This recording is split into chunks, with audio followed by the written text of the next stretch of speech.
আজ একটি পরিবর্তনের সময় এসেছে।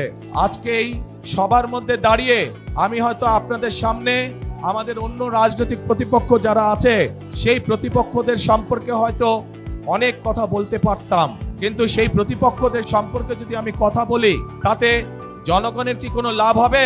জনগণের কোনো লাভ হবে না।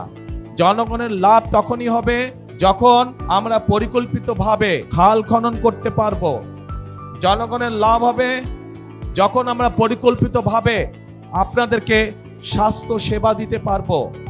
জনগণের লাভ হবে যখন আমরা আমাদের তরুণ যুবক তরুণদের জন্য, মা বোনদের জন্য আমরা কর্মসংস্থানের ব্যবস্থা করতে পারবো। জনগণের লাভ হবে যখন আমরা আপনাদের জন্য রাস্তাঘাট, ব্যবসা বাণিজ্য অর্থাৎ আইন শৃঙ্খলা সঠিক রাখতে পারবো। তখনই জনগণের লাভ হবে। রাজনৈতিক প্রতিপক্ষ সম্পর্কে অনেক কথা বলা যায়, কিন্তু তাতে জনগণের লাভ কোনোই হবে না।